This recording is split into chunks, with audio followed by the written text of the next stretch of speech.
எல்லாருக்கும் வணக்கம்.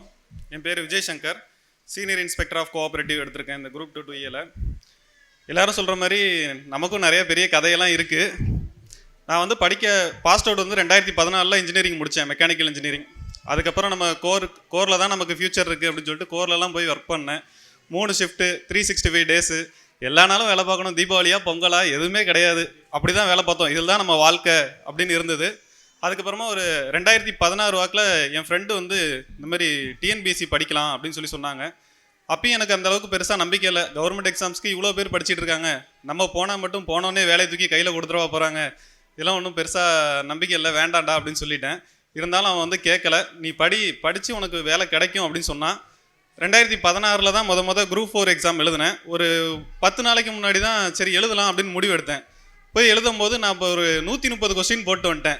உடனே என் ஃப்ரெண்டு என்ன பண்ணிட்டான், பாரா 130 கொஸ்டின் போட்டா, நீ படிச்சிட்ட, நீ அடுத்த ஆஃபீஸர் தான் அப்படின்னு சொல்லி நம்மளை கொஞ்சம் மோட்டிவேட் பண்ணி விட்டான். நமக்கும் சரி நம்ம 130 கொஸ்டின் எடுத்திருக்கோம், அது பெரிய விஷயம் போல். எனக்கு அப்போ எதுவுமே தெரியாது, 130லாம் வந்து நம்ம காம்படிஷனுக்குள்ளே வரலை அப்படிங்கிறதெல்லாம் தெரியாது. ஆனால் என் ஃப்ரெண்டு தான் எனக்கு இந்த ஃபீல்டு வரதுக்கு, அவன் தான் என்னை காலேஜ்லேயும் கொண்டு போய் மெக்கானிக்கலில் சேர்த்து விட்டான். அடுத்து டிஎன்பிசி ஃபீல்டுக்குள்ளேயும் அவன் தான் என்னை இழுத்து விட்டான். அதனால் அவனுக்கு தான் இந்த இடத்துல நான் ஃபஸ்ட்டு ஒரு தேங்க்ஸை சொல்லிக்கணும், இந்த ஃபீல்டு வரதுக்கு காரணம். அதுக்கப்புறம் நான் இதில் படிச்சுக்கிட்டே இருந்தேன். ஒரு 2019 வரைக்கும் எல்லா எக்ஸாம்ஸும் அட்டன் பண்ணுவேன். எல்லாத்துலேயும் கொஞ்சம் ஒரு லெவல் வரைக்கும் வருவேன். நிறையா ஃபெயிலியர்ஸு. சரி ஃபெயிலியர்னாலும் பரவாயில்ல, எதுக்காக நான் பெருசாக ஃபீல் பண்ணதும் கிடையாது. அதுக்கப்புறம் 2019 கோவிட் வந்துச்சு. அந்த டைமில் நம்ம இதுக்கப்புறம் எங்கே படிக்க அப்படின்னு சொல்லிட்டு படிக்கிறத விட்டாச்சு. நான் லவ் பண்ணிகிட்டு இருந்தேன், லவ் மேரேஜ். ஸோ 2020 மேரேஜும் பண்ணி தான் ஆகணுங்கிற சூழ்நிலை. சரி ஓகே மேரேஜ் பண்ணிடுவோம் அப்படின்னு சொல்லிட்டு மேரேஜ் பண்ணியாச்சு. இதுக்கப்புறம் நமக்கும் டிஎன்பிசிக்கு சம்மந்தம் இல்லை, டைவர்ஸ் வாங்கிடுவோம் டிஎன்பிசியோட அப்படின்னு சொல்லிட்டு டிஎன்பிசி விட்டு வெளில போயிட்டேன். சரி போன பிறகு இப்படியே விட்டுடலாம், நம்ம பாட்டுக்கு ஒரு வேலை, நமக்குன்னு ஒரு வேலை ப்ரைவேட்டில் பார்த்துட்டு இப்படியே இருந்துடலாம். ஆனால் உள்ளுக்குள்ளே ஒரு மனசில் சரி நம்ம இதுக்காக இவ்வளோ கஷ்டப்பட்டிருக்கோம், இவ்வளோ எஃபோர்ட் போட்டிருக்கோம், ஆனால் இது நமக்கு கிடைக்கலையேன்னு சொல்லிட்டு நான் நிறைய டைம் என் ஒய்ஃப் கிட்ட ரொம்ப வருத்தப்பட்டிருக்கேன். அதுக்கப்புறம் 2022 திடீர்னு குரூப் 2 கால்ஃபர் வந்துச்சு. சரி கால்ஃபர் வந்தோடனே நம்ம எங்கே இதுக்கப்புறம் நம்ம ஃபார்ம்லேயே கிடையாது, இவ்வளோ பேர் படிச்சுட்டு இருக்காங்க, வருஷம் வராங்க, நம்ம ஃபார்ம்லேயே கிடையாது, எழுத வேண்டாம் அப்படின்னு சொல்லி முடிவு எடுத்திருந்தேன். என் ஒய்ஃப் வந்து சும்மா போய் எழுதிட்டு வாங்க பார்ப்போம் அப்படின்னு சொல்லி முந்தின நாள் நைட்டு தான் என்ன ரொம்ப கன்வின்ஸ் பண்ணாங்க. நாளைக்கு காலையில் எக்ஸாம், இன்றைக்கி தான் கன்வின்ஸ் பண்ணுறாங்க, நாளைக்கு போய் நீங்கள் எக்ஸாம் எழுதி தான் ஆகணும், இது என்னோட ஆர்டர் அப்படின்னு சொல்லிட்டாங்க. சரி நம்ம ஒய்ஃப் சொன்னால் நம்ம எதுவும் செய்ய முடியாதுல்ல, செய்யலைன்னா நாளைக்கு சாப்பாடு கிடைக்காது, சரி போய் எழுதிட்டு வருவோம், என்ன தான் ஆகுதுன்னு பார்ப்போம்னு சொல்லிட்டு 2022 குரூப் 2 ப்ரிலிம்ஸை போய் எழுதிட்டு வரேன். எழுதிட்டு வந்துட்டு பார்த்தா ஒரு 152 கொஸ்டின்ஸ் போட்டு வந்துட்டேன். வந்தோடனே என் ஒய்ஃப் வந்து என்ன சொன்னாங்க, கண்டிப்பாக ப்ரிலிம்ஸ் கிளியர் ஆயிரும், மெயின்ஸு நீங்கள் படிக்க ஆரம்பிங்க அப்படின்னு சொல்லிட்டாங்க. அப்போ நான் என்ன பண்ணிட்டேன், சரி நம்மளே 152 கொஸ்டின் போட்டிருக்கோம், கொஸ்டின் பேப்பர் ரொம்ப ஈஸி போல் இருக்குது, நம்ம எல்லாரும் அதை விட அதிகமாக போட்டிருப்பாங்க, நம்ம தேவையில்லாமல் இப்போ போய் இறங்க வேண்டாம். நாங்கள் வந்து லவ் மேரேஜுங்கிறதுனால ஃபேமிலியில் அந்தளவுக்கு பெருசாக சப்போர்ட் கிடையாது. என்னோட இன்கம் மட்டும்தான், நான் ப்ரைவேட்டில் ஒரு 10,000 சேலரிக்கு தான் வேலை பார்த்துட்டு இருந்தேன். அதை வச்சு தான் அங்கே ஃபேமிலி ரன் பண்ணிகிட்டு இருந்தோம். அப்படிங்கும்போது நம்ம இன்ஸ்டியூட்டில் போயிட்டு ஃபீஸ் எல்லாம் கட்டி ப்ரிலிம்ஸ் கிளியர் ஆகலைன்னா என்ன செய்ய, வேண்டாம் நம்ம பார்த்துக்கலாம் அப்படின்னு சொல்லிட்டு ஃபேமிலி பார்ப்போம், இப்போதைக்கு ப்ரிலிம்ஸ் கிளியர் ஆனால் அதுக்கப்புறம் பார்த்துக்கலாம் அப்படின்னு சொல்லிட்டு விட்டுட்டேன். அதுக்கப்புறம் பார்த்தா ரிசல்ட்டும் அந்த 2022 எழுதுனவங்களுக்கு தெரியும். ஜூனில் ரிசல்ட்டுனாங்க, அப்புறம் ஜூலையில் ரிசல்ட்டுனாங்க, ஆகஸ்ட் ரிசல்ட்டுனாங்க, மாதம் போய்கிட்டே இருந்தது, நான் டைமும் வேஸ்ட்டாக போயிட்டு இருந்தது. அதுக்கப்புறம் நவம்பரில் தான் ரிசல்ட் வந்தது. பார்த்தா எனக்கு ப்ரிலிம்ஸு கிளியர் ஆகிடுச்சு. அதுக்கப்புறம் என்னடா ப்ரிலிம்ஸ் கிளியர் ஆகிடுச்சு, நம்ம மெயின்ஸுக்கு எதுவுமே தெரியலையே, என்ன பண்ணுறது அப்படின்னு யோசிச்சுட்டு இருந்தேன். அப்போ என் ஒய்ஃப் தான் சொன்னாங்க, இந்த மாதிரி சுரேஷ் அகாடமி இருக்குது திருநெல்வேலியில், அங்கே போய் நீங்கள் மெயின்ஸ் படிங்க அப்படின்னாங்க. நான் அதுக்கு முன்னாடி வரைக்கும் எந்த இன்ஸ்டியூட்டும் போய் படித்தது கிடையாது, எந்த அகாடமி என்ன பண்ணுவாங்க என்ன எதுவுமே தெரியாது. சரி திருநெல்வேலியிலே பெஸ்ட்டு நம்ம சுரேஷ் அகாடமின்னு என் ஒய்ஃப் சொன்னாங்க, எல்லோரும் அதான் போவாங்க, நீங்கள் அங்கே போய் படிங்க அப்படின்னு சொன்னாங்க. நான் அப்போ சொன்னேன், இந்தமாரி நம்மக்கிட்ட ஃபினான்ஷியலாக இப்போ எதுவுமே இல்லை, நானே 10,000 ரூபா தான் சம்பளம் வாங்குறேன், இங்கே போய் நான் இன்ஸ்டியூட்லலாம் படித்தா செட் ஆகாது, இன்னும் 3 மாதம் தான் இருக்குது நமக்கு எக்ஸாமுக்கு, இப்போ செட் ஆகாது அப்படின்னு சொன்னேன். அப்போ என் ஒய்ஃப் சொன்னாங்க, எனக்கு பொண்ணு வந்து ஒரு 9 மாதம் அப்போ பிறந்து, ஃபேமிலி சப்போர்ட்டும் கிடையாது. சரி அப்போ என் ஒய்ஃப் சொன்னாங்க, இந்த மாதிரி நீங்கள் போய் படிக்க போங்க, நான் ஏதாவது வேலைக்கு போகிறேன், நான் படிச்சிருக்கேன்ல, நான் வேலைக்கு போகிறேன் அப்படின்னு சொல்லிட்டு. எல்லாருக்கும் அப்பா சம்பாரித்து படிக்க வைப்பாங்க, அம்மா சம்பாரித்து படிக்க வைப்பாங்க. ஆனால் எனக்கு வந்து என் ஒய்ஃப் சம்பாரித்து என்னை படிக்க வச்சாங்க. அந்த சம்பளத்தை வாங்கி தான் இதே திருநெல்வேலியில் தான் அவங்களும் வேலை பார்த்தாங்க. நாங்கள் 2 பேரும் காலையில் ஒரு 7 மணிக்கு கிளம்பி வருவோம். பாப்பா வந்து தூங்கிட்டு தான் இருப்பா. காலையில் நாங்கள் ஒரு 7 மணிக்கெலாம் வீட்டிலேருந்து கிளம்பிடணும், அதுக்குள்ளே சமைக்கணும், 5 மணிக்கு எந்திரிச்சு சமையல் பண்ணணும், எல்லாமே ரெடி பண்ணி நானும் 2 பேரும் சேர்ந்து தான் ஹெல்ப் பண்ணுவோம். ஹெல்ப் பண்ணிட்டு ஒரு 2 கிலோமீட்டர் நடந்து வரணும் எங்கள் ஊரில் ஸ்டேஷனுக்கு. நடந்து வந்து ட்ரெயினை பிடிச்சி இங்கே 8:45 வந்து இறங்குவோம். இறங்கிட்டு அதுக்கப்புறம் என் ஒய்ஃபை கொண்டு போய் ஆஃபீஸில் ட்ராப் பண்ணிட்டு அதுக்கப்புறம் இங்கே சுரேஷ் அகாடமியில் ஒரு 9:45 வந்து ஷெட்டில் தான் உட்காந்து படிப்பேன். நான் லேட்டாக வேறு ஜாயின் பண்ணிட்டேன். நான் மொத்தத்தில் ஒரு 10-12 டெஸ்ட்டு தான் எழுதுனேன். அதுக்கு மேலே என்னால் எழுதவும் முடியல. சாயங்காலம் ஒரு 5-5:30க்கெல்லாம் கிளம்பி ஒய்ஃபை கூட்டிகிட்டு திரும்ப 6:20க்கு ட்ரெயினை பிடிச்சி தான் போகணும். ட்ரெயினை பிடிச்சி போனால் தான் வீட்டுக்கு 8 மணிக்காவது போக முடியும். அங்கே இறங்கி 2 கிலோமீட்டர் நடக்கணும். இப்படியே தான் கண்டினியூஸாக ஒரு அந்த 2 மாதமும் நான் ஜேர்னி போய்கிட்டே இருந்தது. அதுக்கப்புறம் எக்ஸாமும் நல்லா தான் எழுதியிருந்தேன். என்னை பொறுத்த வரைக்கும் நான் நல்லா எழுதின மாதிரி இருந்தது. என் ஒய்ஃபும் கேட்டாங்க, நல்லா தான் எழுதியிருக்கேன் அப்படின்னு சொல்லிட்டு நாங்கள் ரிசல்ட்டுக்காக வெயிட் பண்ணோம். நான் அதுக்கப்புறம் ஒரு கொரியரில் போய் சேர்ந்துட்டேன். ஏற்கனவே இப்போ வேலை பார்த்த கம்பெனிலேருந்து அப்படியே சொல்லாமல் ரிசல்ட் வந்தோடனே நின்றதால் அடுத்து திரும்ப சேர்த்துக்க மாட்டேன்ட்டாங்க. அதுக்கப்புறம் இந்த ஃப்ளிப்கார்ட்டில் கொரியர் வேலையில் 15 ரூபா ஒரு பீஸ்க்கு அந்த வேலைக்கு தான் நான் போயிட்டு இருந்தேன். போயிட்டு அங்கே அம்பாசமுத்திரத்தில் தான் எனக்கு ஒர்க்கு. அங்கே தான் எனக்கு வீடு, ஆம்பூர்னு சொல்லிட்டு. அப்போ நான் இங்கே படிச்சுட்டு இருக்கும்போது சகுந்தலா மேடம்கிட்ட தான் எனக்கு மென்டர். நிறைய டைம் வந்து அவங்க பேப்பர் கரெக்ஷன் வந்து எவாலுவேஷனில் இந்த மாதிரி எழுதுங்க அப்படின்லாம் சொல்லி ரொம்ப ஹெல்ப் பண்ணுவாங்க. இந்த மாதிரி டயக்ராம்லாம் போடுங்க டிஸ்கிரிப்டிவ்னா. தமிழ்நாடு மேப்போ வரீங்க, தமிழ்நாடு மாதிரி இல்லைனாலும் பரவாயில்ல, தமிழ்நாடுன்னு நினச்சி நீங்கள் வரீங்க, அதெல்லாம் இதாகும் அப்படின்னு சொல்லிட்டு ரொம்ப மோட்டிவேட் பண்ணுவாங்க எழுதும்போது. அப்போ சகுந்தலா மேடம் ஒரு நாள் இந்த மாதிரி கேட்டாங்க, உங்கள் ஒய்ஃப் என்ன பண்ணுறாங்க, நீங்கள் என்ன பண்ணுறீங்க அப்படின்னு கேட்டாங்க. நான் இந்த மாதிரி வேலையை விட்டுட்டேன் மேடம், இப்போ என் ஒய்ஃப் தான் வந்து வேலை பார்த்து என்னை படிக்க வச்சுட்டு இருக்காங்கன்னு சொன்னேன். அப்போ மேடம் சொன்னாங்க, நீங்கள் வந்து ரொம்ப கொடுத்து வச்சவங்க உங்கள் ஒய்ஃப் கிடைக்கிறதுக்கு அப்படின்னு சொன்னாங்க. அதை போய் நான் என் ஒய்ஃப்ட்ட அடிக்கடி இப்போ வரைக்கும் மனசில் நினச்சி பார்ப்பேன். அதுக்கப்புறம் ரிசல்ட் வரும்னு வெயிட் பண்ணிகிட்டு இருந்தோம். பார்த்தா 2023 ஜனவரியில் இந்த 1:2.5 அப்படின்னு சொல்லிட்டு ஒரு ரேஷியோ விட்டாங்க. அதில் எனக்கு என் நம்பர் வந்திருந்தது. கான்ஃபிடென்ட்டாக நம்ம நல்லா தானே எழுதியிருக்கோம், நமக்கு வேலை கிடச்சிரும் அப்படிங்கிற ரொம்ப கான்ஃபிடென்ஸ்லேயே சரி நம்ம ப்ரைவேட் வேலையை பார்ப்போம், வேலை கிடைக்கிற வரைக்கும் நம்ம ப்ரைவேட்டில் போய்கிட்டே இருப்போம்னு சொல்லிட்டு போயிட்டே இருந்தேன். அடுத்து ரிசல்ட் வந்தது, கவுன்சிலிங் வந்தது. பார்த்தா நான் கொஞ்சம் பார்டரில் இருக்கேன். கடைசியில் நமக்கு கிடைக்குமா கிடைக்காதா அப்படிங்கிற இடத்துல இருக்கேன். சரி பரவாயில்ல பார்த்துக்கலாம், வீட்டில் சொல்ல வேண்டாம். ஏன்னா ஏற்கனவே நிறைய டைம் நம்ம சென்னைக்கு டிஎன்பிஎஸ்சி ஆஃபீஸ் போகிறோம், கவுன்சிலிங் போகிறோன்னு சொல்லிட்டு ஒரு 2-3 அட்டம்ப்ட் நமக்கு ஃபெயிலியர் ஆகிடுச்சு. ஃபேமிலியில் எல்லோரும் கேட்குறதுன்னா, நீ உண்மையிலே நீலாம் படிச்சுட்டு தான் வரியா இல்லை சும்மா எங்ககிட்ட சொல்கிறியா அப்படிங்கிற மாதிரி தான், நீ வேலை வாங்கினா தான் உறுதி அப்படின்ற மாதிரி சொல்லிட்டாங்க. அதனால் இவங்கள்ட்ட யார்ட்டையும் சொல்ல வேண்டாம், நம்ம 2 பேரும் மட்டும் சென்னைக்கு கிளம்பி போவோம், கவுன்சிலிங்கில் கண்டிப்பாக முதல் நாள் வேகன்சி ஈவினிங் பார்த்துட்டோம், வேகன்சி நாளைக்கு கன்ஃபார்மாக கிடச்சிரும் அப்படிங்கிற கான்ஃபிடென்ஸில் நாங்கள் 2 பேரும் கிளம்பி சென்னை போனோம். சென்னை போயிட்டு கவுன்சிலிங் டிஎன்பிசி ஆஃபீஸ் உள்ளே நான் போயிட்டேன். அவங்க வெளியில் அந்த பிளாட்ஃபார்மில் தான் இப்போ தான் இருக்கிறதுக்கு இடம்லாம் கொடுத்துருக்காங்க. அப்போ பிளாட்ஃபார்மில் தான் உட்காந்துருக்கணும், பாப்பா வச்சுட்டு உட்காந்துருக்காங்க. அவங்கள வந்து டிஎன்பிசி ஆஃபீஸ் வாசலையாவது உட்காருங்கன்னு சொன்னேன். நீ போஸ்டிங் வாங்கிட்டு வந்த பிறகு தான் அந்த தமிழ்நாடு அரசு பணியாளர் தேர்வாணையம்னு எழுதியிருக்கோம், அந்த செவரை கூட நான் அதுக்கப்புறம் தான் பார்ப்பேன், அது வரைக்கும் பார்க்க மாட்டேன், நாங்கள் இங்கே கொஞ்சம் தள்ளியே இருக்கோம் அப்படின்னு சொல்லி என் ஒய்ஃப் சொன்னாங்க. நான் உள்ளே போயிட்டு எனக்கு மதியான பேட்ச். உள்ளே போனப்போ இப்போ டக்குன்னு பார்த்தோன்னே போஸ்டிங் இருக்குது, கிடைக்கிறதுக்கு வாய்ப்பு கொஞ்சம் கம்மியாக தான் இருக்க மாதிரி இருக்குது அப்படின்னு சொன்னேன். உள்ளே இருந்தே நான் பார்த்துட்டேன், எனக்கு முன்னாடி போயிட்டு இருக்கும்போது எனக்கு இன்னும் 7 போஸ்டிங் தான் இருக்குது, எனக்கு கிடைக்க பாசிபிலிட்டிஸ் இல்லை அப்படின்னு சொல்லிட்டேன். அவங்க வெளியில் என்ன நினச்சாங்கன்னு தெரில. எனக்கு உள்ளே இருந்து வேறு எதுவுமே சொல்ல முடியல.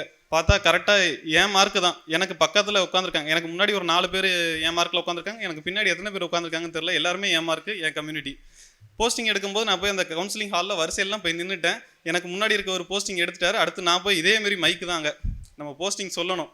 போய் என் நேம் சொல்கிறேன், சார் உங்களுக்கு அவைலபிள் 0 ஆகிடுச்சு, நீங்கள் போகலாம் அப்படின்னு சொல்லிட்டாங்க. சார் நான் தான் சார் அடுத்து எடுக்க போகிறேன். இல்லை சார் முடிஞ்சிருச்சு, அவ்வளோதான், உங்களுக்கு முன்னாடி உள்ளவரோட முடிஞ்சிருச்சு, இதுக்கப்புறம் நீங்கள் போகலாம் அப்படின்னு சொல்லிட்டாங்க. நான் எவ்வளோ ஃபெயிலியர்ஸ்லாம் பார்த்துருக்கேன்.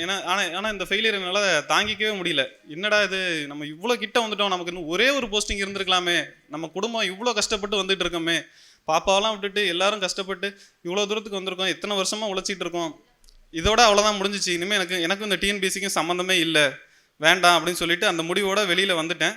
வெளியில் வந்து பார்த்தா அவங்க அந்த ஒரு ஓரமாக பிளாட்ஃபார்மில் உட்காந்துருக்காங்க. டிஎன்பிசி ஆஃபீஸ்ட்டை கூட இல்லை, அவங்கள தேடி கண்டுபிடிச்சி போய் எனக்கு கிடைக்கல அப்படின்னு சொல்லி, எனக்கு நான் முறையாக இது வரைக்கும் வேலை கிடைக்கலன்னு அழுததில்லை. அந்த அன்னைக்கு மட்டும் என்னால் அவங்கள பார்க்கும்போது என்னால் தாங்கிக்கவே முடியல. நமக்காக இவங்களும் இவ்வளோ கஷ்டப்பட்டுருக்காங்களே, இவ்வளோ தூரம் வந்திருக்காங்களே, ஆனால் இவங்களையும் சேர்த்து கஷ்டப்படுத்திட்டோமே, இதுக்கப்புறமும் லைஃப்பில் கஷ்டப்படுத்தக்கூடாது அப்படின்னு சொல்லிட்டு இதோட நான் விட்டுடுறேன் டிஎன்பிசியை, எனக்கு வேண்டாம் அப்படின்னு சொல்லி நான் முடிவெடுத்து சொன்னேன். அடுத்த நிமிஷம் அடுத்த செகண்டு அவங்க யோசிக்காமல் சொன்ன ஒரே வார்த்தை என்னென்னா, நீ வந்து ஆசைப்பட்டது கவர்மெண்ட் வேலை கிடைக்கணுங்கிறது தான், இதை விட நான் எவ்வளோ பெரிய கஷ்டப்பட்டாலும் பரவாயில்ல, அடுத்து நீ எக்ஸாம் எழுதி தான் ஆகணும், எனக்காக எழுதி தான் ஆகணும், உன்னை வந்து ஒரு கவர்மெண்ட் எம்ப்ளாயாக பார்க்குற வரைக்கும் நான் எவ்வளோ கஷ்டப்பட்டாலும் பரவாயில்ல, அது நடந்தே தீரணும், நீ என்ன பண்ணுவியோ எது பண்ணுவியோ தெரியாது, நீ ஆசைப்பட்ட போஸ்டிங்கு உனக்கு கிடைக்கிறது தான் எனக்கு சந்தோஷம், எனக்கு சந்தோஷமாக இருக்கணும்.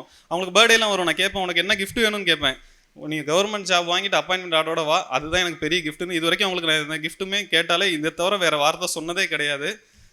அந்த மாதிரி ரொம்ப இது பண்ணிட்டு வரும்போது என்னால் ரொம்ப வெக்ஸ் ஆகிட்டேன். இதுக்கு மேலே என்ன பண்ணுறது, நம்ம சுரேஷ் அகாடமிக்கு போய் படித்தாலும் ட்ராவலுக்கே ஒரு 5 மணி நேரம் 6 மணி நேரம் போகுது, எனக்கு படிக்கிறதுக்கான ஒரு இடம் கூட கிடையாது அப்படின்னு சொல்லி யோசிச்சுட்டு இருக்கும்போது அம்பாசமுத்திரத்தில் பப்ளிக் லைப்ரரி இருக்குது. காலையில் ஃபுல் டைம் லைப்ரரி, காலையில் 8 மணிக்கு ஓப்பன் பண்ணுவாங்க, நைட்டு 8 மணி வரைக்கும் ஓப்பனில் தான் இருக்கும். ஸோ அந்த மாதிரி அங்கே ஒரு ஆப்ஷன் இருக்குன்னே தெரியாமல் நம்ம இங்கே படிக்கிறதுக்காக இவ்வளோ தூரம் வந்துட்டு நம்ம ட்ராவலில் டைம் வேஸ்ட் பண்ணிட்டோமேன்னு சொல்லிட்டு அடுத்து வேண்டான்னு நினச்சப்ப நம்ம கடவுள் செய்யலாம் என்னன்னு தெரில. ஜூன் 20 2024 குரூப் 2 நோட்டிஃபிகேஷன் அடுத்து போட்டுட்டாங்க. சரி நோட்டிஃபிகேஷன் போட்டாங்க, இருந்தாலும் நான் படிக்கலை, நான் வேலைக்கு போகிறேன்னு சொல்லிட்டு வேலைக்கு போயிட்டேன். ஆனால் என்னால் ஒரு 10 நாள் கூட வேலை பார்க்க முடியல. நம்ம இவ்வளோ தூரம் வேலை படிச்சிருக்கோம், நம்ம இந்த டைம் கடைசி அட்டம்ப்டாக போவோம் அப்படின்னு சொல்லிட்டு லைப்ரரிக்கு வரேன். லைப்ரரியில் முத்துராமலிங்கம்னு ஒரு சாரு, சுசீலான்னு ஒரு மேடம் இருக்காங்க. அவங்க 2 பேரையும் நான் இந்த இடத்துல சொல்லி ஆகணும். அவங்களுக்கு நம்மளை மோட்டிவேட் பண்ணணும்னு அவசியம் கிடையாது. ஆனால் என்னோட இதை பார்த்துட்டு அவங்க வந்து ரொம்ப மோட்டிவேஷன் பண்ணாங்க. நீங்கள் இந்த மாதிரி இதை கடைசி அட்டம்ப்டாக எடுத்துக்கோங்க. அந்த சார்லாம் எனக்கு அப்பா மாதிரி அவ்வளோ செஞ்சுருக்காங்க, அவ்வளோ ஹெல்ப் பண்ணியிருக்காங்க. மோட்டிவேட் பண்ணி நீங்கள் இந்த கடைசி அட்டம்ப்டாக எடுத்துக்கோங்க. இந்த அட்டம்ப்டில் நீங்கள் கண்டிப்பாக கிளியர் பண்ணுவீங்க. ஒருவேளை கிளியர் பண்ண முடியாத சூழ்நிலையில் கூட உங்களுக்கு நான் துணையாக நான் நிற்பேன். உங்களுக்கு என்ன பிஸ்னஸ் பண்ணணுமோ எது பண்ணணுமோ நீங்கள் வாழ்க்கையை பற்றி யோசிக்காதீங்க, இந்த அட்டம்ப்டை கடைசி அட்டம்ப்டாக ட்ரை பண்ணுங்க அப்படின்னு சொல்லிட்டு அவ்வளோ மோட்டிவேட் பண்ணாங்க. நீங்கள் இங்கே உட்காந்து படிங்க, உங்களுக்கு லீவு நாளில் நான் வந்து ஏதாவது அரேஞ்ச் பண்ணி தரேன்னு சொல்லிட்டு ஒரு நாள் விடாமல் எல்லா நாளும் வந்து படிக்கிறதுக்கு இட வசதி ஏற்படுத்தி கொடுத்தாங்க அம்பை லைப்ரரியில். அதுக்கப்புறம் நான் டெய்லி ஒரு 40 நாள் தான் ப்ரிலிம்ஸு. நான் திரும்ப புக்கை எடுக்கிறேன் 2.5 வருஷத்துக்கு அப்புறம். என்ன பண்ணுறதுனே தெரில, புது புக்கையே நான் படித்ததே இல்லை. இருந்தாலும் படிப்போம்னு சொல்லிட்டு ஒரு 14 மணி நேரம் படிப்போம். நான் படிப்பேங்கிறதுக்காக என் ஒய்ஃபும் என் கூட வந்து உட்காந்து படிப்பாங்க. டெய்லி படிச்சுக்கிட்டே 2 பேரும் படிச்சுட்டு பாப்பாவை வீட்டில் விட்டுட்டு இதே வேலை தான். காலையில் 8 மணிக்கு லைப்ரரியில் இருப்போம், நைட்டு 8 மணிக்கு லைப்ரரி க்ளோஸ் பண்ண பிறகு வீட்டுக்கு போவோம். போயிட்டு நாங்கள் ஊரில் இருக்கோமா இல்லையான்னு கூட தெரியாது. ப்ரிலிம்ஸு கிளியர் ஆச்சு. கிளியர் ஆன பிறகு ப்ரிலிம்ஸ் கிளியர் ஆகலை, ப்ரிலிம்ஸ் எக்ஸாம் எழுதி முடித்த பிறகு அடுத்து வந்து என் பக்கத்தில் இருக்கவங்களாம் சொன்னாங்க, போன டைம் நீங்கள் சுரேஷ் அகாடமியில் தான் போய் படிச்சிங்க, கிளியர் ஆகலை, இந்த டைம் வேறு ஏதாவது அகாடமி ட்ரை பண்ணி பாருங்க அப்படின்னு சொன்னாங்க. அப்போ நான் வந்து என் மனசில் தோணுனதும் என் ஒய்ஃப் சொன்னதும் ஒரே வார்த்தை, 2 பேருக்கும் சிங்க் ஆனது என்னென்னா, நம்ம மேலே தப்பை வச்சுக்கிட்டு வேறு நம்ம அகாடமியை சொல்லக்கூடாது. எல்லா அகாடமிலையும் படித்து பாஸ் பண்ணுறவங்க, என் ஒய்ஃப் சொல்லுவாங்க, சுரேஷ் அகாடமியில் படித்து அவ்வளோ பேர் பாஸ் பண்ணி போயிருக்காங்க, நம்ம பாஸ் பண்ணலங்கிறதுக்காக அகாடமியை குறை சொல்லக்கூடாது, நம்ம தப்பு பண்ணிவிட்டு மற்றவங்கள குறை சொல்லக்கூடாது, நம்ம மேலே இருக்க தப்பை ரியலைஸ் பண்ணணும் அப்படி சொன்னாங்க. எந்த இடத்துல நம்ம தொலைச்சோமோ அந்த இடத்துல தேடுறது தான் கரெக்டாக இருக்கும். எந்த அகாடமியில் படித்து எனக்கு வேலை கிடைக்கலன்னு வந்தனோ அதே அகாடமியில் படித்து வேலை கிடச்சி இந்த மாதிரி அச்சீவர்ஸ் மீட்டில் நம்ம பேசணும் அப்படின்னு முடிவு பண்ணேன். அடுத்து ஒரு 10 நாளில் எப்போ சார் பேட்ச் போடுவீங்கன்னு கேட்டு உடனே அந்த செப்டம்பர் மாதமே கொண்டு வந்து இங்கே வந்து அட்மிஷன் போட்டேன். திரும்ப ஒரு கடனை வாங்கி அட்மிஷனை போட்டுட்டு நம்ம போன தடவை பண்ண மிஸ்டேக்கு இந்த டைம் பண்ணக்கூடாது. போன டைம் டெஸ்ட்டே ஒரு 13 டெஸ்ட்டோ 12 டெஸ்ட்டோ தான் எழுதினேன் டிஸ்கிரிப்டிவில். அவ்வளோதான் எனக்கு டைமும் இருந்துச்சு. இந்த டைம் நம்ம முன்னாடியே வந்து சேர்ந்துட்டோம். மொத்தம் எத்தனை டெஸ்ட்டு, 40 டெஸ்ட்டா? எல்லா டெஸ்ட்டுமே எழுதுவோம், ஒரு டெஸ்ட்டை மிஸ் பண்ணக்கூடாது, எல்லா டெஸ்ட்டும் எழுதணும். மெட்டீரியலுக்கு மெயின்ஸுக்கு எங்கெங்கேயோ தேடணும். யூடியூப்லாம் பார்த்தா அதை படிங்க, இதை படிங்க, அந்த புக்கை படிங்க, இந்த புக்கை படிங்க. நான் எந்த புக்குமே படிக்கல. என் ஸ்கூல் புக்கை கூட நான் எடுத்து பார்க்கலங்க. சுரேஷ் அகாடமியில் வந்தேன், மெட்டீரியலை கையில் எடுத்து கொடுத்துட்டாங்க. இவங்க கொடுத்த அந்த ஒவ்வொரு டெஸ்ட்டுக்கும் இந்த புக்கை வாங்கிட்டு போவேன். 4 நாள் டைம் கொடுப்பாங்க. அடுத்த டெஸ்ட்டுக்கு 4வது நாள். அந்த 3 நாள் உட்காந்து அந்த புக்கை எத்தனை டைம் படிக்க முடியுமோ அத்தனை டைம் படிப்பேன். காலையில் நேராக லைப்ரரி தான் போவேன். இங்கே வந்து எனக்கு ரொம்ப நேரம் ட்ராவல் டைம் ஆச்சு. எனக்கு லைப்ரரி அவ்வளோ யூஸ்ஃபுல்லாக இருந்தது. காலையில் லைப்ரரிக்கு 8 மணிக்கு போனேன்னா நைட்டு 8 மணி வரைக்கும் அங்கே உட்காந்து படிச்சுக்கிட்டே இருப்பேன். அந்த புக்கை எத்தனை டைம் படிக்க முடியுமோ படிப்பேன். இங்கே வந்து டெஸ்ட் எழுதுவேன். டெஸ்ட் எழுதும்போது பார்த்தோம்னா அவ்வளோ கொஸ்டின்ஸ் வந்து டிஃப்ரெண்ட்டாக இருக்கும். என்னடா நம்ம புக்கில் படித்த கொஸ்டின்ஸ் மாதிரியே இல்லையே அப்படின்னு பார்த்தா இவங்க புதுசாக ஏதோ தனியாக வச்சுருக்காங்க போல். அப்போ நான் என் ஒய்ஃப்கிட்ட சொல்லுவேன், கொஸ்டின் பேப்பர் நம்ம புக்கை ஒன்று கொடுக்குறாங்க, படிக்க சொல்கிறாங்க, படிச்சுட்டு போனால் இதில் உள்ளதை கேட்காம வேற எங்கே இருந்தோ கேட்குறாங்க, அதையும் எதுன்னு கொடுத்துட்டாங்கன்னா அதையும் நம்ம படிச்சுட்டு வந்துடலாமே அப்படின்னா அப்போ தான் யோசித்தோம். என்னென்னா 2-3 டெஸ்ட்டை எழுதுனதுக்கப்புறம் தான் எனக்கு தோணுச்சு, ஆகா நம்ம வந்து புக்கை மட்டும் படிச்சுட்டு போய் எக்ஸாம் எழுதுனா அங்கே அதே கொஸ்டின் வராது. ஒருவேளை இதுலேருந்து சம்மந்தமே இல்லாமல் ஒரு கொஸ்டின் கேட்டால் நீ எப்படி ஆன்சர் பண்ணுவ அப்படிங்கிறதுக்காக இங்கேயே நமக்கு ப்ராக்டிஸ் கொடுக்குறாங்க அப்படின்னு சொல்லிட்டு அதுக்கப்புறம் தான் புரிஞ்சது. அந்த புக்கை மட்டும் படிச்சுட்டு வந்து எல்லா கொஸ்டின் எழுதுவேன். 170 165க்கு குறைஞ்சி இங்கே மார்க்ஸ் நான் எடுத்ததே கிடையாது. எல்லா டெஸ்ட்லையுமே நல்லா போய்கிட்டே இருந்தது. அதேமாதிரி ஒரு டெஸ்ட்டை மிஸ் பண்ண மாட்டேன், எல்லா டெஸ்ட்டுமே எழுதுவேன். எழுதும் போதே எனக்கு என்ன தோணுச்சுன்னா, இந்த டைம் என்ன ஆனாலும் நம்ம போஸ்டிங் வாங்கிடுவோம் அப்படின்ற ஒரு கான்ஃபிடென்ட் வந்துச்சு. என் ஒய்ஃபுக்கும் அதே கான்ஃபிடென்ட் இருந்தது. போன டைம் கூட அந்த கான்ஃபிடென்ட் என் ஒய்ஃபுக்கு வரல. ஆனால் இந்த டைம் சொல்லிட்டாங்க, கண்டிப்பாக இந்த தடவை உங்களுக்கு ஒரு வேலை கிடச்சிரும் அப்படின்னு சொல்லிட்டாங்க. அதேமாதிரி நமக்கு பிப்ரவரி எக்ஸாம் வந்தது. எக்ஸாம் வந்தோடனே போய் எக்ஸாமில் மொதல் கொஸ்டினாக நான் எழுதும் போது இது வரைக்கும் வாழ்க்கையிலே பண்ணாத ஒரு மிஸ்டேக் OMR சீட்டில் பண்ணேன். 141 தான் தமிழ். நான் 140வது கொஸ்டினில் போய் சேட் பண்ணிட்டேன். என் நேரத்துக்கு 140 கொஸ்டின் மேக்ஸ் வந்து ரொம்ப ரொம்ப ஈஸியான கொஸ்டின், யார் பார்த்தாலும் ஆன்சர் பண்ணிடுவாங்க. அப்படி ஒரு கொஸ்டின் அதுவும் போச்சு இதுவும் போச்சுன்னு சொல்லிட்டு பேனா வச்சுட்டு ஒரு 10 நிமிஷம் உட்காந்துட்டேன் எக்ஸாம் வரல. என்னடா பண்ணுறது, நமக்கு இந்த வாய்ப்பை விட்டால் வேற இல்லை, இதான் கடைசின்னு நினச்சிட்டு வந்தோம், இந்த வாய்ப்பில் நம்ம இப்படி ஒரு மிஸ்டேக் பண்ணிட்டோமேன்னு அந்த இடத்துல ரொம்ப ப்ரெஷர் ஆகிடுச்சு. அந்த நேரத்துலையும் நம்ம என்ன பண்ணுறோம், இந்த மாதிரி தப்பு பண்ணிட்டோம், வேற ஒன்றுமே பண்ண முடியாது. இதுக்காக எந்திரிச்சு வெளியில் போக முடியும், எழுதுவோம் பரவாயில்ல பார்த்துக்கலாம்னு சொல்லிட்டு அதுக்கப்புறம் எழுதுறேன். ஒரு 2-3 மிஸ்டேக் அதே மாதிரி பண்ணிக்கிட்டே வரேன். இருக்கிற ப்ரெஷரை என்னால் ஹேண்டில் பண்ணவே முடியல. இந்த டைம் நம்ம போஸ்டிங் போயே ஆகணும், என்ன பண்ணுறதுன்னு தெரியலன்னு ஒவ்வொரு ப்ரெஷர்லையும் ஒவ்வொரு கொஸ்டினாக இங்கே தப்பு பண்ணிட்டோமே அங்கே தப்பு பண்ணிட்டோமேன்னு எனக்கு எக்ஸாம் ஹால்லே உட்காரவே முடியல. வேற நம்ம படித்த கொஸ்டின் எல்லாமே இருக்குது, பார்த்துக்கலாம், எழுதுவோன்னு அந்த கொஸ்டின் எல்லாமே எனக்கு படித்த மாதிரியே இருந்தது. நம்ம இங்கே மெட்டீரியல் என்ன படித்தோமோ அதுலேருந்து ரிஃப்ளெக்ட் ஆன கொஸ்டின்ஸ் நிறையா வந்திருந்தது. சரி ஓகேன்னு எழுதிட்டு வந்து நான் எக்ஸாம்லாம் எழுதிட்டு வந்துட்டேன். வந்தது பிறகு எனக்கு வேலை கிடைக்காதுங்கிற நம்பிக்கையெல்லாம் இல்லை, நல்ல பொசிஷனுக்கு நம்ம போவோமா அப்படிங்கிற ஒரு டவுட் மட்டும் இருந்துச்சு. என் ஒய்ஃப் அப்பயும் சொன்னாங்க, கண்டிப்பாக உங்களுக்கு நல்ல வேலை கிடச்சிரும்னு சொல்லிக்கிட்டே இருப்பாங்க. ஓகே, எனக்கு நம்பிக்கையே இருக்காது நம்ம லெவல் 12லாம் எடுப்போமா அப்படிங்கிறதெல்லாம். சரி அட்லீஸ்ட் ஒரு ஜாபாவது கிடச்சது, நம்ம கஷ்டம் மாறுமே அப்படின்னு யோசிச்சுட்டே இருந்து அப்படியே போயிட்டு இருந்தேன். கவுன்சிலிங் வந்துச்சு. இந்த டைம் நமக்கு இதேமாரியே வீட்லேயும் சொல்லவே வேண்டாம், போன டைம் யார்ட்டையுமே சொல்லலை, இந்த டைமும் யார்ட்டையுமே சொல்ல வேண்டாம், நம்ம மட்டும் போவோம் அப்படின்னு சொல்லிட்டு இந்த டைம் போகும்போது எந்த செவுத்தை வந்து பார்க்கவே மாட்டேன்னு சொன்னாங்களோ காலையிலேயே வந்து என் ஒய்ஃப் அந்த செவுத்து பக்கத்துலேயே நின்றுட்டாங்க. இந்த டைம் நம்ம வேலை எடுத்துருவோம் கன்ஃபார்மாக, இந்த தமிழ்நாடு அரசு பணியாளர் தேர்வாணையத்துக்கு முன்னாடி ஃபோட்டோ எடுக்கிறோம் வெளியில் அப்படின்னு சொல்லிட்டு அவ்வளோ சந்தோஷமாக என்னை வழி அனுப்பி வச்சாங்க. உள்ளே போய் நான் உட்காந்துட்டு அந்த போஸ்டிங் எடுக்கும்போது நான் அவங்களுக்கு அங்கே வந்து ஃபோன் பேசக்கூடாதுன்னு சொல்லுவாங்க. நான் ஃபோன் போட்டு senior inspector of cooperative department எடுத்திருக்கேன் மேடம் அப்படின்னு சொன்ன உடனே அவங்க அவ்வளோ சந்தோஷம், ஓகே எடுத்துட்டாங்க அப்படின்னு சொல்லிட்டு. நான் வெளியில் வந்து என் ஒய்ஃபை கூட பார்க்கல. அதுக்கு முன்னாடி சுரேஷ் அகாடமி தான் பிடிச்சிட்டாங்க நம்மளை. வாங்க வாங்க வாங்க வாங்க அப்படின்ட்டாங்க. எப்படிங்க உங்களுக்கு தெரியும் அப்படின்னு சொல்லிட்டு காலையிலேயே என் ஒய்ஃப் கிட்ட பார்த்து பேசிட்டாங்க. பார்த்துட்டு ஃபஸ்ட்டு சக்ஸஸோட வெளியில் வந்து பார்த்து அவங்க கையில் தான் நம்ம இது வாங்கணும்னு இருக்கு. ஃபஸ்ட்டு கிஃப்ட்டே அவங்க சுரேஷ் அகாடமி தான் கொடுத்தாங்க. கொடுத்து ஒரு வீடியோ எடுத்தாங்க. ஃபஸ்ட்டு அவங்கள்ட்ட நான் இன்டர்வியூ கொடுத்த பிறகு தான் என் ஃபேமிலி கூடயே நான் ஃபோட்டோ எடுத்தேன். ரொம்ப ரொம்ப ரொம்ப சந்தோஷமாக இருந்தது. நம்ம வீடியோலாம் யூடியூப்லலாம் வருமா அப்படின்னு நினச்சது போக நம்ம வீடியோவை எடுத்து யூடியூப்பில் போட்டாங்க, ஃபோட்டோ போட்டாங்க.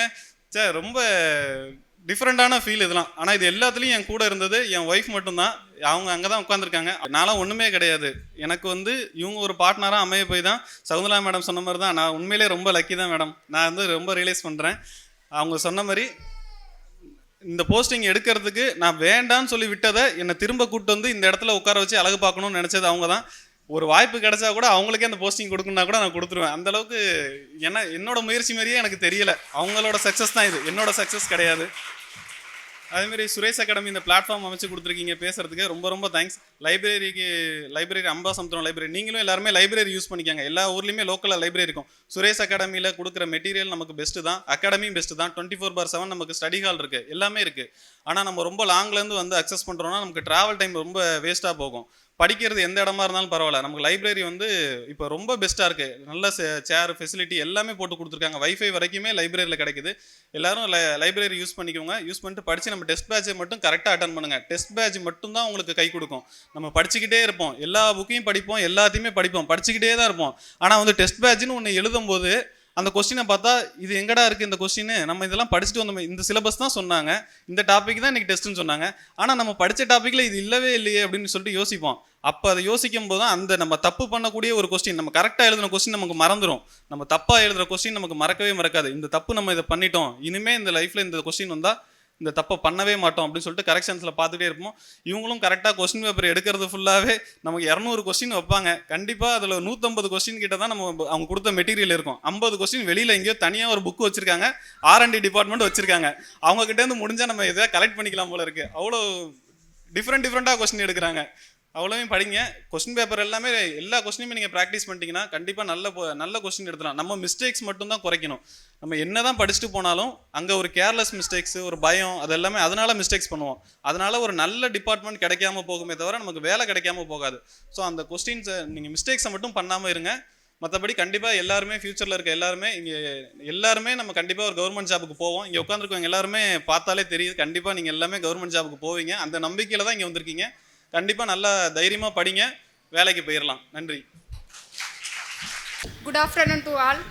இந்த இடத்துல வந்து நிப்போன்னு நாங்கள் நினச்சி கூட பார்க்கல. யூடியூப்பில் நாங்கள் பார்ப்போம் இந்த மாதிரி சுரேஷ் அகாடமியில் ஒவ்வொரு அச்சீவர்ஸ் வரும்போது போன வருஷம் மெயின்ஸில் வந்து படிக்கும் போதே எந்த இன்ஸ்டியூட்லேயும் வந்து இந்த அளவுக்கு நான் வந்து எல்லாரும் இங்கே பேசுகிற எல்லாருமே யூடியூப்பில் பார்க்குற எல்லாருமே அந்த இன்ஸ்டியூட்டை பற்றி பெருமையாக பேசணுங்கிறதுக்காக சொல்லி கொடுத்த மாதிரி பேசுவாங்கன்னா சொல்லுவாங்க. நிஜமாக சொல்கிறோம், எந்த விஷயத்துல இல்லையோ இல்லை, நாங்கள் எக்கனாமிக்காக எங்களுக்கு பேரண்ட்ஸ், உங்களுக்கு நீங்கள் எல்லாருமே சொல்கிறீங்க என்னோடய அம்மா, என்னோடய அப்பா, என்னோடய ஃபேமிலி அப்படின்னு, எங்களுக்கு வந்து யாருமே சப்போர்ட் கிடையாது. எங்களுக்கு லவ் மேரேஜுங்கிறதால எங்கள் வீட்டில் யாருமே சப்போர்ட் கிடையாது. அவன் எக்ஸாம் படிக்கான்னு சொல்லிகிட்டே தான் இருக்க, இன்ன வரைக்கும் நீங்கள் அப்படியே தான் இருக்கீங்க, இப்படி தான் இருப்பீங்க லைஃப் லாங், அப்படி தான் எல்லோரும் போஸ்டிங் வாங்குற வரைக்கும் பேசுனாங்க. இப்போ வந்து அப்படி இல்லை. எல்லாருக்குமே இப்போ நாங்கள் வந்து ஒரு 10 டேஸாக கண்ணுக்கு தெரியுதும்.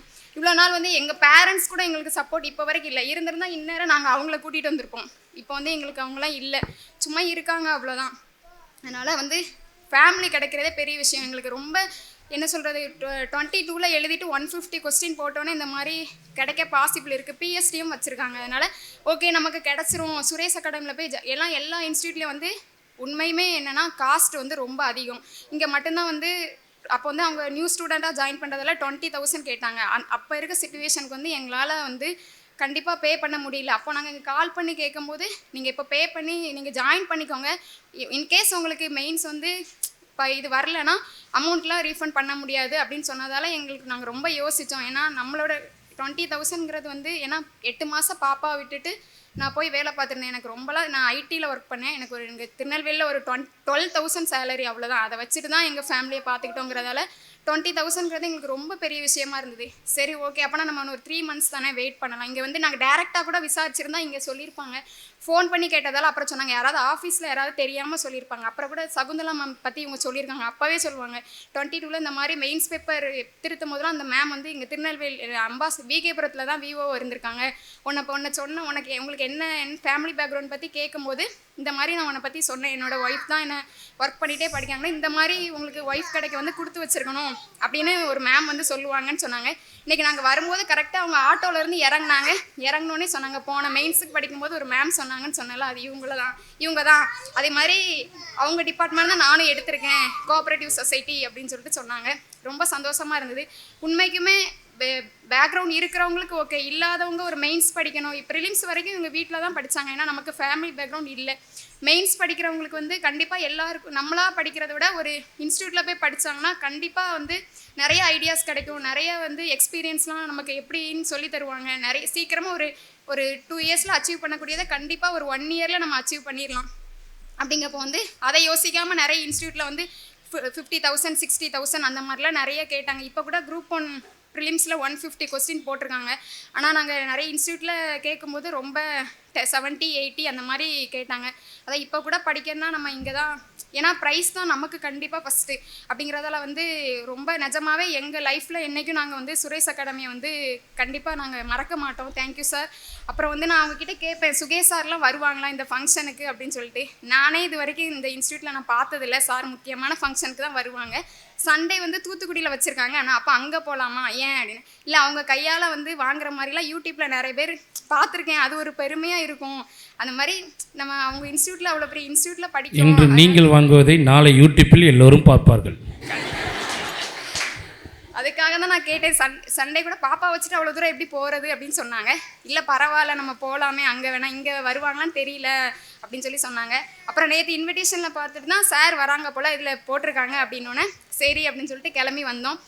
எங்களுக்கு வந்து என்ன சொல்கிறது, இந்த ஒரு மேரேஜ் ஆகி 20ல் மேரேஜ் ஆச்சு, 25ல் தான் இந்த 4 வருஷம் விட்டு இன்றைக்கி தான் எங்களுக்கு ஒரு தீபாவளி எல்லா ஃபங்க்ஷனும் எங்களுக்கு இன்றைக்கி தான் ஒரு நல்ல ஒரு சந்தோஷமாக ஒரு ஹாப்பியாக ஒரு ட்ரெஸ் பண்ணது எல்லாமே 5 வருஷத்துக்கு அப்புறம் இன்றைக்கி தான் எங்களுக்கு கிடச்சிருக்கு.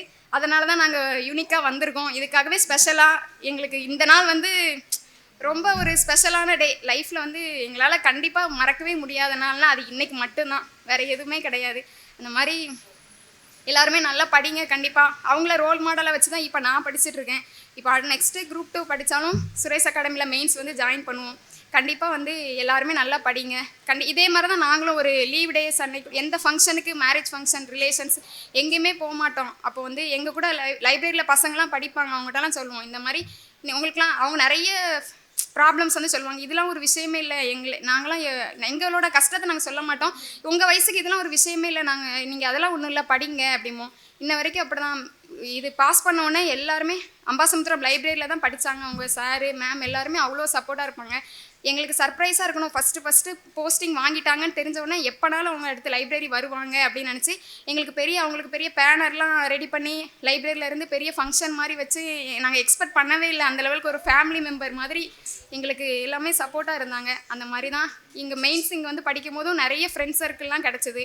அப்புறம் நிறைய பேர் சொல்லுவாங்க மேம் எல்லாருமே ஸ்டாஃப் எல்லாருமே நல்ல டீச் பண்ணுவாங்க, நல்லா இருக்கும் மெயின்ஸ்னால் இப்படி தான் இருக்கணும் அப்படிங்கிறது எனக்கு இங்கே தெரிஞ்சுதான். ஆனால் 3 months படித்ததால் பார்டரில் கரெக்டாக 130.75 மார்க் எடுத்தாங்க. அதில் 4 பேர் இருந்தாங்க, 3 பேருக்கு மட்டும் போஸ்டிங் கிடச்சிது. 4வது இவங்க கரெக்டாக உள்ளே போகவும் சரி நம்ம லைஃப் மாறப்போகுது அப்படின்னு நினச்ச நேரத்தில் இல்லை 0 போயிட்டு வாங்க அப்படின்ட்டாங்க. சாயங்காலம் காலையில் 10:30 மணிக்கு உள்ளே கூப்பிட்டாங்க. அன்னைக்கு பார்க்க ஏதோ சர்வர் இஷ்யூன்னு சொல்லிட்டு டிஎன்பிஎஸ்சி ஆஃபீஸில் எல்லாமே ரொம்ப லேட் ப்ராசஸாக இருந்தது. ஈவினிங் 6:30 வரைக்கும் இந்த பாப்பா வச்சுட்டு, அப்போ 1.5 வயசு கரெக்டாக வச்சுட்டு வெளியில் வாசலில் தான் சாயங்காலம் 6 மணிக்கு தான் வந்தாங்க. ஒவ்வொருத்தங்க வந்து பார்க்கும்போதெல்லாம் எல்லோரும் வந்து காரில் வந்து போஸ்டிங்னா அவங்க போயிட்டாங்க. நாங்கள் மெடிக்கல் ஆஃபீஸ் அந்த சைடு இருக்குது, அங்கே உட்காந்து காரில் எல்லோரும் வரதை உட்காந்து பார்த்துட்டே இருப்பேன். நம்ம ஒரு ட்ரெயின் டிக்கெட் கூட கஷ்டப்பட்டு போட்டு அதுவும் எல்லாமே எங்களுக்கு எக்கனாமிக்லாம் இல்லை. இனிமேல் தான் நாங்கள் எல்லாம் செட்டில் ஆகணும். அப்படி நம்ம இவ்வளோ கஷ்டப்பட்டு வந்தும் நமக்கு இப்படி இல்லாமல் போகிறோம். ஆனால் காரில் வந்து எவ்வளோ சந்தோஷமாக எடுத்துகிட்டு போகிறாங்க. சரி கண்டிப்பாக நம்மளாலேயும் முடியும் அப்படின்னு சொல்லிட்டு நீங்கள் இந்த ஒரு வாய்ப்பு லாஸ்ட்டாக எடுத்து படிங்க, பார்த்துக்கலாம், கண்டிப்பாக கிடைக்கும் அப்படின்னு. அப்போ வெளியில் வந்துட்டு அழுதுகிட்டே சொன்னாங்க, இந்த டிஎன்பிஎஸ்சி ஆஃபீஸில் ஏதாவது ஒரு வேலை கிடைச்சா போதும், ஏதாவது ஒன்று தாங்களேங்கிற மாதிரி இப்போ போய் நின்னேன், கிடைக்கல. அடுத்த டைம் வரும்போது உங்களுக்கு என்ன வேணும்னு அவங்க கேட்டு கொடுக்கணும், என்ன போஸ்ட் சார் வேணும்னு கேட்கணும், அந்த லெவலுக்கு நான் கண்டிப்பாக வருவேன் அப்படின்னு சொல்லிட்டு கரெக்டாக 1 year ஆச்சு. எல்லாமே ரொம்ப கஷ்டப்பட்டு இந்த ஒரு 7-8 வருஷமாக மேரேஜ் ஆனதுலேருந்து 6 வருஷமாகவே நாங்கள் ரொம்ப கஷ்டப்பட்டு எங்களுக்கு என்ன சொல்கிறது, இனிமேல் தான் எங்கள் லைஃபே நாங்கள் ஸ்டார்ட் பண்ண போகிறோம் அப்படிங்கிற மாதிரி ஒரு சிச்சுவேஷன். எல்லோரும் சொல்லும்போது எனக்கு என்னோடய அப்பா தான் எல்லாமே, அம்மா தான் அப்படிங்கும்போது எங்களுக்கு வந்து ரொம்ப கஷ்டமாக இருக்கும். நமக்கு வந்து ஃபேமிலி அந்த லெவலுக்கு இல்லையே. இப்போவும் போஸ்டிங் எடுத்தானே சரி அப்புறம் சரி ஓகே அப்படின்றவாங்க, அவ்வளோதான். அதை பற்றி நாங்கள் போஸ்டிங் எடுத்துட்டாங்கன்னு சந்தோஷமாக சொல்லும்போது கூட அப்படியா சரி அப்படின்னாங்க. ஏன்னா அவங்களாம் வந்து நம்மளை பற்றி அவ்வளோ இதாக பேசினதெல்லாம் அவங்களால வேறு வார்த்தைகள் பேச முடியல. ஃப்ளிப்கார்ட் கொரியரில் வேலை பார்த்தாங்க, 10 ரூபா சேலரி, ஒரு பார்சல் கொடுத்தா 10 ரூபா சேலரி, அதுதான். கிழிஞ்ச சட்டை தான் போட்டு போவாங்க. என்னோட நேட்டிவ் தான் இது அப்படிங்கிறதால இங்கே தான் இருந்தோங்கிறதால எல்லாருமே இப்படி உன்னோட லைஃப் இப்படி உனக்கு தேவையா அப்படின்னு சொன்ன இடத்துல இப்போ அவங்க ப்ரூவ் பண்ணி காட்டினோன்னே இப்போ எல்லாருமே ஊரில் எல்லாருமே மதிக்காத ஒரு நிலமையில இருந்து இப்போ வந்து எல்லாமே எங்களுக்கு மாறிட்டு நாங்கள் மட்டும்தான் கஷ்டப்பட்டு இந்த மாதிரி வந்திருக்கோங்கும் போது இந்த 2வது ரோல் அந்த அண்ணனும் சொன்னாங்க, இந்த மாதிரி என்னோடய ஒய்ஃபும் வேலைக்கு போய் அங்கே உட்காந்துருக்கும் போது எனக்கு ரொம்ப கஷ்டமாக இருந்துச்சு. இந்த மாதிரி ரொம்ப பெயினாக இருக்கிறவங்களுக்கு தான் அந்த கஷ்டம் வந்து தெரியும். அதனால் அந்த மாதிரி ஒரு சிச்சுவேஷன் வரதுக்கு முன்னாடியே எல்லாருமே நல்லா படித்து கண்டிப்பாக இதில் இறங்கிட்டிங்கன்னா இதில் இருக்க எல்லாருமே கண்டிப்பாக போஸ்டிங் வாங்கிடுவீங்க. ஏன் தெரியுமா, இன்றைக்கி நம்ம ஒரு சாட்டர்டே சண்டே இன்றைக்கி ஒரு நாள் நம்ம லீவ் எடுத்துக்கலாமே, நாளைக்கு படிச்சுக்கலாமே அப்படின்னு தோணும். ஏன்னா நானும் இந்த ஃபீல்டில் ரொம்ப சின்சியராக இப்போ படிச்சுட்டு இருக்கதால சொல்லுவேன். ஒரு இண்டிபெண்டன்ஸ் டே, ரிப்பப்ளிக் டே எதையுமே யோசிக்காமல் இருக்கட்டுமே, சண்டே இருக்கட்டுமே பரவாயில்ல, நம்மளோட வந்து டார்கெட் வந்து டிஎன்பிஎஸ்சியில் நம்ம வேலை வாங்கணும், அது மட்டும்தான். அதுக்கப்புறம் தான் நமக்கு எதுவாக இருந்தாலும் அப்படிங்கிறது ஒரு மைண்ட் செட்டோட எவ்வளோ ஃபேமிலி எல்லாருமே எல்லாத்தையும் விட்டுட்டு எவ்வளோ கஷ்டத்தோடு வந்து படிப்பீங்க. கண்டிப்பாக அதுதான் ஃபஸ்ட்டு சக்ஸஸ். கண்டிப்பாக வந்து அப்படி அச்சீவ் பண்ணுற எல்லாருக்குமே கண்டிப்பாக அப்படி ஒரு அச்சீவ்மெண்ட் வந்து அமையும். அப்படி எல்லாத்தையுமே தியாகம் பண்ணுறவங்களுக்கு கண்டிப்பாக பின்னாடி வந்து நம்ம நல்லா இருப்போம். நிஜமாவே எதுவுமே இழக்காமலாம் யாராலையும் வர முடியாது. நிறைய யூடியூப் வீடியோஸ்லாம் இந்த மாதிரி சுரேஷ் அகாடமியில் இருக்கிறவங்க இந்த மாதிரி பேசுகிறதெல்லாம் பார்க்கும்போதெல்லாம் இதெல்லாம் உண்மைக்குமே இப்படி தான் பேசுகிறாங்களா இல்லை இப்படி நடந்திருக்குமா அப்படின்னு தோணும். நம்மளும் அதெல்லாம் கஷ்டப்பட்டு வரும்போது தான் தெரியுது, நிஜமாவே இப்படி எல்லாம் கஷ்டப்பட்டால் தான் நம்ம லைஃப்பில் வந்து நல்லா இருக்க முடியும் அப்படிங்கிற மாதிரி. அந்த மாதிரி அதனால் எல்லாருமே நல்லா படிங்க, நல்லா எக்ஸாம் கிளியர் பண்ணுங்கள். இந்த இடத்துல வந்து அவங்கள பார்க்குறது வந்து எனக்கு ரொம்ப பெருமையாக இருக்குது. இந்த நாளை வந்து நாங்கள் எங்கள் வாழ்க்கையில் வந்து மறக்க முடியாத நாள்னா அது இன்றைக்கி மட்டும்தான். இதுக்கப்புறம் எனக்கு சொல்கிறதுக்கு வார்த்தைகளே இல்லை. அதனால் ரொம்ப தேங்க்ஸ் எல்லாருக்குமே. இவ்வளோ நேரம் எங்களுக்காக ஸ்பெண்ட் பண்ணி எல்லாரோட ஸ்டோரியும் கேட்ட எல்லாருக்கும் ரொம்ப தேங்க்ஸ். நல்லா படிங்க எல்லாருமே. All the best. எக்ஸாம் நல்லா பண்ணி சீக்கிரமாக எல்லோரும் கவர்மெண்ட் ஜாப் வாங்கிடுங்க. ரொம்ப தேங்க்ஸ் எல்லாருக்கும்.